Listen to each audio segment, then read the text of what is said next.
Video game adaptations have always been sketchy.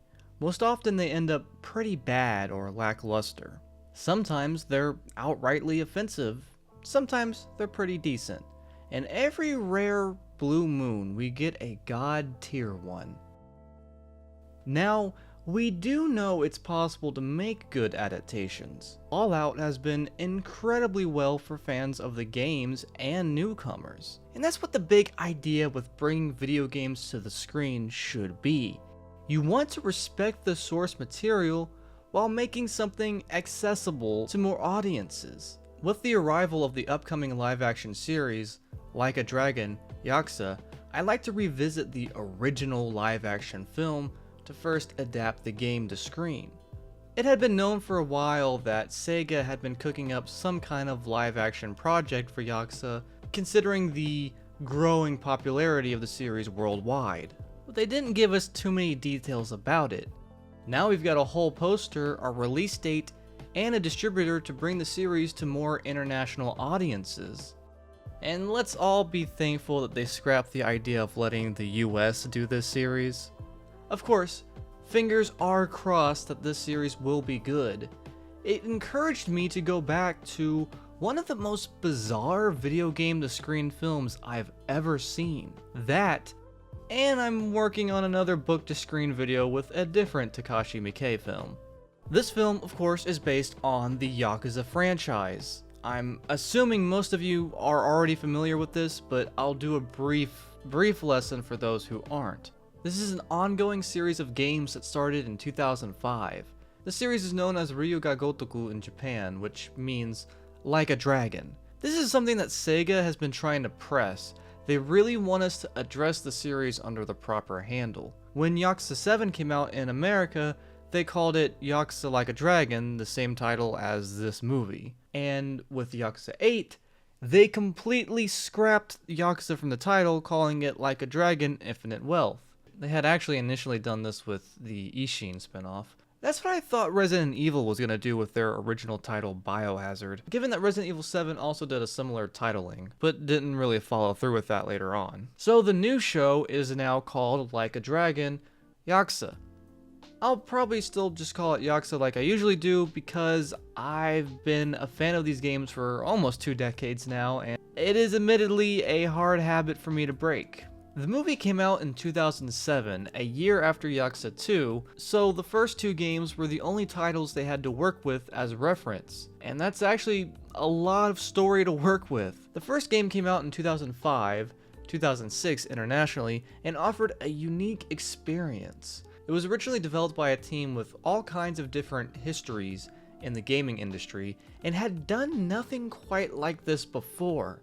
It was a video game, but with all the heart and gritty drama of a crime film, or Yakuza Eiga. The plot was written by Hasei Seishu, a novelist who had not worked in video games prior. He in fact wasn't really that interested in games post the arcade era, but became attached to this project given that he had written many Yakuza stories. Some of his stories had even been adapted into films, such as The City of Lost Souls, a film also made by today's director Takashi Miike. Seishu would only be involved with the first 2 stories, so if you're ever curious why the later games felt different, that's a part of it. The game did offer a heavy plot with longer cutscenes than I was definitely accustomed to at the time. Granted, I hadn't really messed around with the Metal Gear series. Although I was very, very young when I first played Yakuza, it is tradition for these games to offer an incredible cinematic experience, balanced with hours upon hours of gameplay options. I won't sugarcoat it. I'm a huge fan of the series. But not just me, it was a hit, especially in Japan. It took a while for it to really gain traction in the West. Series director Toshihiro Nagoshi believes that the game was so successful because few games at the time directly portrayed Japanese culture like this one had. So the idea of turning this into a film was a no-brainer. After all, it already had a plot that could easily translate to screen. So there should be no issue there, right? Right? Miike's film actually isn't the first live action. There was a project called Like a Dragon Prologue that released in 2006, a year prior. As the title implies, it serves as a prologue to the 2005 game. This was long before Yakuza 0, the now canon prequel set in the late 1980s. This story opens in the 70s, showing us Kiryu's youth growing up in Sunflower Orphanage with his best friend and soon-to-be sworn brother, Akira Nishikiyama, and his sister Yuko. It seems that this is the only project to ever give her any remote screen time, even though she is a crucial part of Nishiki's character. The special shows us Yumi Sawamura, Kiryu's soon-to-be love interest, parents killed in a gang shootout. She is taken to Sunflower by Shintaro Kazuma, the man who Kiryu looks up to as a father, one of the biggest badasses in the Tojo clan. We later learn in the game that this orphanage was constructed to raise children whose parents had been killed by Kazuma. The special then zooms through Kiryu and Nishiki's growth as they join the Yakuza. Nishiki grows jealous of his brother, who is more respected and far stronger than he is, also because he loves Yumi as well. The special also shows us how Yuko's health declines, which is another major motivator for Nishiki. It should be noted that this special is the only piece of media in this franchise that really explores this time for Kiryu. Yakuza 0 gives us a very brief glimpse, but not anything detailed like this. 0, in fact, doesn't mention Yuko at all, and Yumi is not involved in the story. That said, outside of Nishiki and Kiryu leaving the orphanage, there doesn't really seem to be any issues with the canon here. You could probably get away with watching this then playing 0. Jump to the 90s, Yumi joins back with the gang and she gets a job working at a bar called Serena. The rest of the special actually plays out like the opening of the game, which begins in 1995. Some of these scenes are direct reenactments. The major difference is that the ending actually shows us more of what happens with Nishiki, Yumi, and Kazuma, and leads into the game.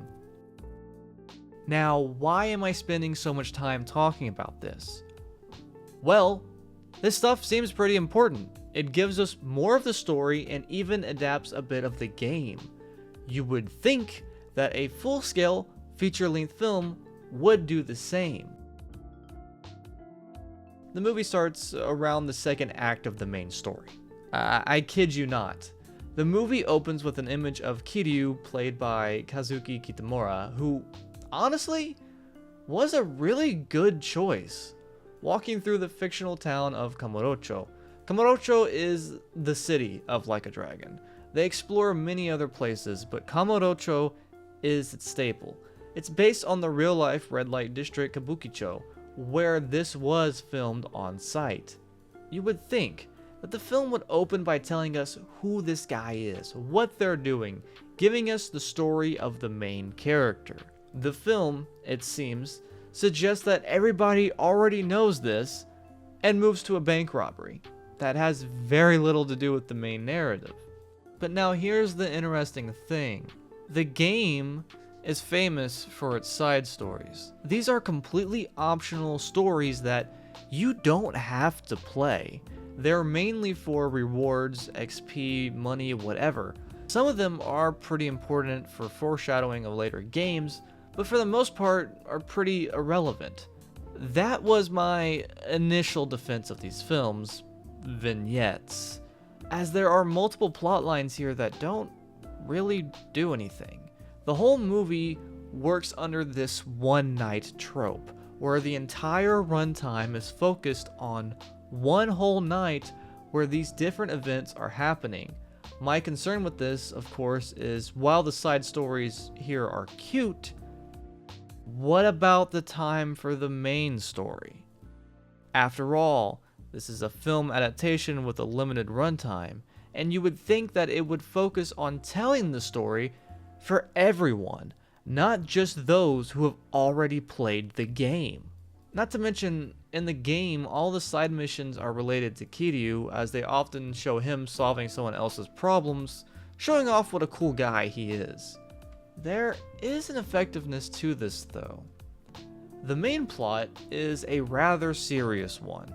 Kazuma Kiryu spent 10 years in prison for a crime he did not commit. His best friend, Nishiki, shot and killed their boss when he attempted to rape Yumi. Kiryu takes the fall and goes to jail. When he returns, his world is turned upside down. 10 billion yen has been stolen from the clan. The chairman has been assassinated. Yumi is missing. Nishiki is a bad guy now with his own family and a badass suit. Here we have this intense drama about Kiryu trying to piece together what happened in the 10 years he's lost, dealing with the deaths of his friends, protecting this mysterious little girl Haruka who has a connection to Yumi. All in all, he's just having a very bad couple of days. But if the player chooses, they can go about and have some crazy shenanigans, play some mini games, or go rizz up some hostesses. That's where the Miike charm is rather effective. Even in this intense drama, we get sidetracked by the goofy, nonsensical fun that these games offer to balance out the story and remind us that this is a game and we're supposed to have fun, not just ball up and cry in a pit of depression. The film's opening focuses on a couple of incompetent bank robbers that feel like a comedy duo with names that are far too similar.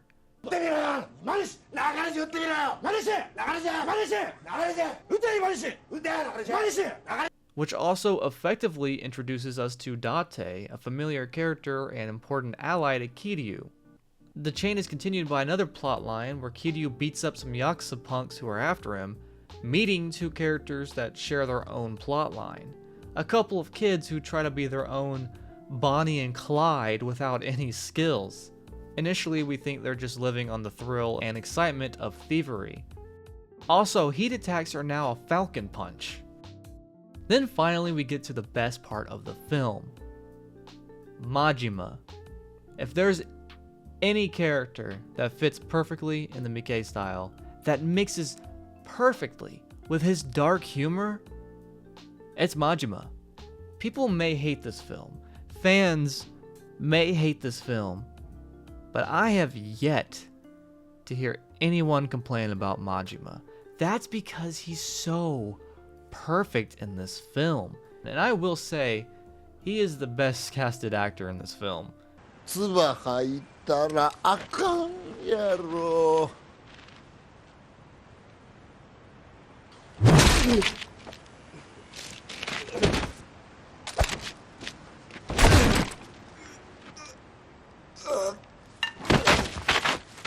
町が汚れるやないか。まだまだ行くで。ほれ。We see him hitting some balls in a familiar sight for Kamurocho. As they proceed to have some serious discussion about the missing money, a pivotal part of the story, Majima continues batting, like distracting yourself with a minigame. Then a member tries to talk to him, getting knocked down, and Majima continues to play, proceeds to smack the guy, causing him to rise up. With awkward timing, mind you, his reaction is not immediate. It's almost satirical of cheesy, poorly timed hit reactions you would see in poorer films. The guy lifts up and just sits there waiting for the ball to hit him. And then the camera slows down as Majima begins to swing. One might think it's slowing down because Majima, a bad guy with a good heart. Again, this movie came out before Yakuza 0 or Yakuza 5, so Majima was still very much a wild card without any backstory. You would think he's going to hit the ball to save this guy. Not quite. Afterwards, he proceeds to scold his men for not reading the newspapers. I love it. Then starts to beat on them because they have no other interesting topics to talk about. Everything here is just perfect, from writing to comedic timing. Even the cinematography here just captures Majima in such a manner that makes sure that we're always watching him. It should be noted that all these stories are also connected by summer heat, and it reminds me of one of my favorite Kurosawa films, Stray Dog, a noir crime thriller where Summer heat was always commanding its presence on screen, a tactic that gave the film a more claustrophobic feeling, amongst other uses.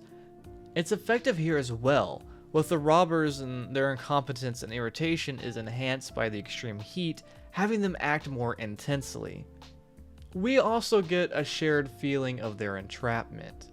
With the police scenes, Miike does well to shoot them with such clutter and small spaces. We get that similar impression. The irony of the situation is that the bank that's being robbed has already had its money stolen, and now these guys are stuck in a hostage situation with no earnings. It is really a fascinating approach when you're more interested in the bizarre side plots than the main story. About 20 minutes in, we get another famous scene from the game, introducing Haruka. The actress who plays Haruka does a good job.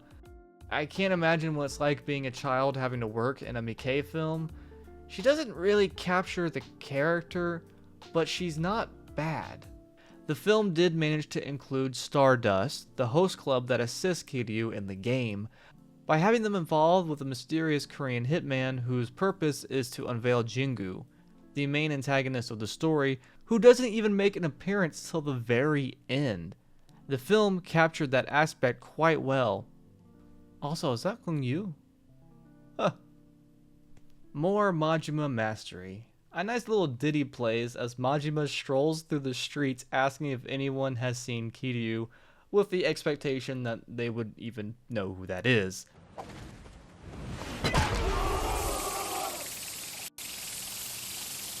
The ball hitting this guy's head works on the same dynamic that we have this serious world and this serious story where the most absurd heat attacks could happen, some of which defy the laws of physics, or make you wonder how that guy even lived.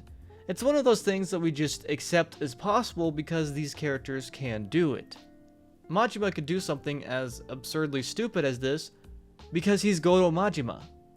After causing a commotion, Majima goes to a secret gun store hidden in an adult video store. That's actually something from the game.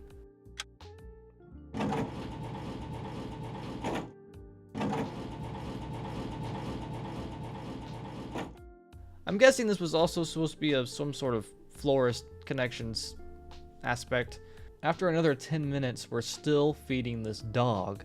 Date and Kiryu catch up, which finally gives us some information on the main plot. The side plots drag on for a bit, crossing with Kiryu finally talking to characters that matter and slowly moving the main story anywhere.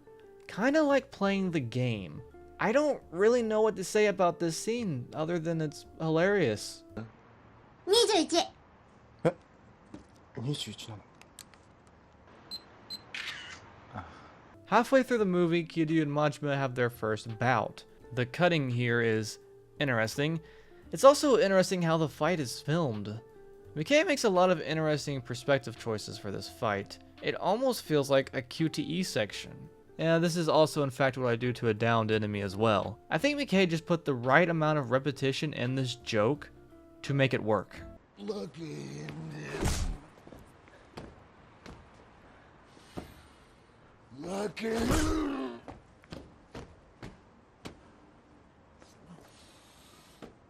Lucky. One more or one less wouldn't have been as funny. This movie genuinely has a lot of brilliant comedy writing in it.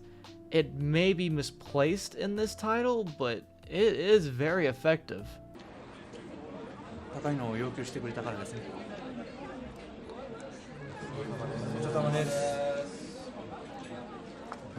In the game, Majima gets stabbed by one of his men who was aiming for Kiryu, proclaiming that no one gets to take out Kiryu but himself.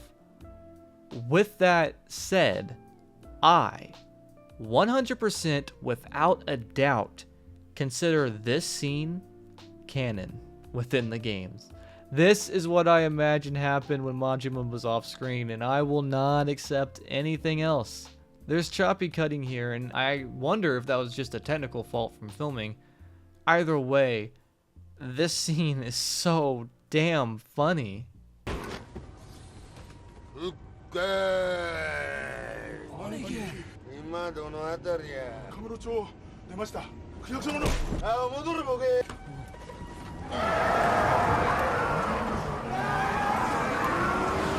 This whole bit feels like a weird hybrid of Shimano mixed in with the Kyoka storyline from the game, where Kiryu has to help the florist's son, who is trying to run away with the daughter of a Yakuza leader. This 100% feels like a scene that belongs in the game. M? M っていうのはね。 In fact, is this the precursor for Mr. Libido? There's something really funny about watching everyone else have to clean up Majima's mess in the background for these important scenes. The comedy never stops. Well, except until this happens. In typical Yakuza fashion, we transition from goofy to heavy real fast. This is actually a rather dark twist. 最初はちょっとだったんだけど、でもすごい額になっちゃって。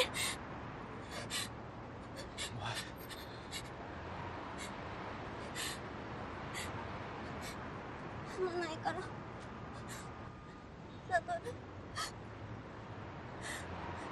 私はまだ。To my absolute astonishment, my favorite scene from the original was actually adapted in this movie, although the best part of it wasn't.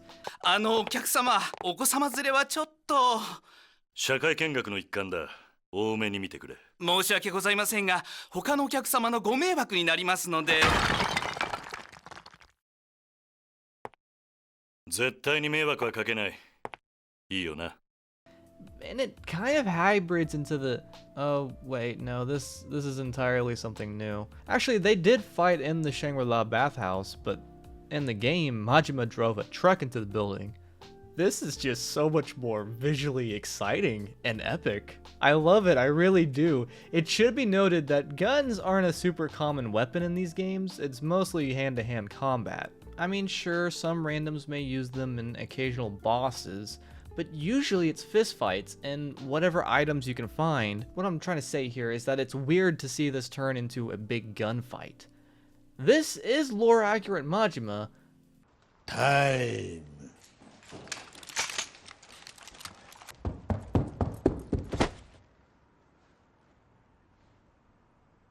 お母ちゃん探してるんやって見つかるとええな I love the artificial camera jitters on the shotgun fires. It really adds a cartoony element to this fight. Oh, it did end up being the waiter situation after all. Kiryu is killing people with a shotgun. Alright, so Kiryu kind of has this Batman thing where people say he's never killed a man, intentionally at least. So, Kiryu here is just straight up killing people. Wow. Granted, again, Kiryu is written a bit differently in the early games as they were still kind of fleshing this out a bit. And this tops every Western standoff in cinema.